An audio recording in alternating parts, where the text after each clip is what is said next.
స్టాలిన్ ఏమన్నా ఇంగ్లీష్ దేశంలో పుట్టాడా, లేకపోతే ఇంగ్లీష్ వాళ్ళకు పుట్టాడా, లేకపోతే వాళ్ళ కొడుకు ఏమన్నా ఇంగ్లీష్ వాళ్ళకు పుట్టాడా? మరి ఇంగ్లీష్ ఎందుకు నేర్చుకుంటున్నారు? ఒక భాష అనుసంధానం కోసం, అంతే కదా. లేకపోతే కాంగ్రెస్ పార్టీకి సంబంధించిన కర్ణాటక వాళ్ళు ఏమన్నా ఇంగ్లీష్ వాళ్ళ దత్తపుత్రులా, లేకపోతే వాళ్ళు ఏమైనా పెంచుకుంటున్నారా?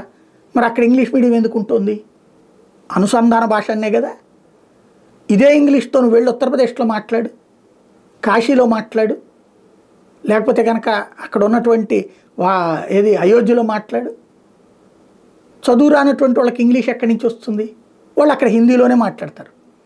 భారతదేశంలో మహారాష్ట్ర కావచ్చు, ఢిల్లీ కావచ్చు, బీహార్ కావచ్చు, ఉత్తరప్రదేశ్ కావచ్చు, గుజరాత్ కావచ్చు, ఈ రాష్ట్రాలన్నింటిలో కూడా వాళ్ళ ప్రాంతీయ భాషతో పాటు హిందీ మ్యాక్సిమం వస్తుంది అందరికీ. హిందీలో మనం అనేది వాళ్ళకి అర్థమవుతుంది, హిందీలో వాళ్ళు మాట్లాడతారు.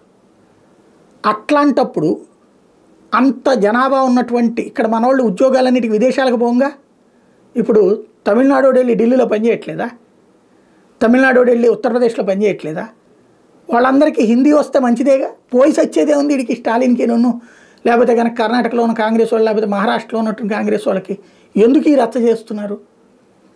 హిందీని నువ్వు బలవంతంగా రుద్దొద్దు. మా చిన్నప్పటి నుంచి మాకు చెప్పారు 20 మార్కులు అప్పుడు పాస్ మార్కు, అంత మాత్రం హిందీలో పండిట్లు అయిపోవాలా.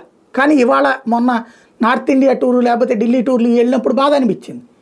ఇంగ్లీష్లో మాట్లాడుతుంటే ఎక్కడోడికి అర్థం కాదు, హిందీలో అయితే కనుక అర్థం చేసుకుంటున్నారు.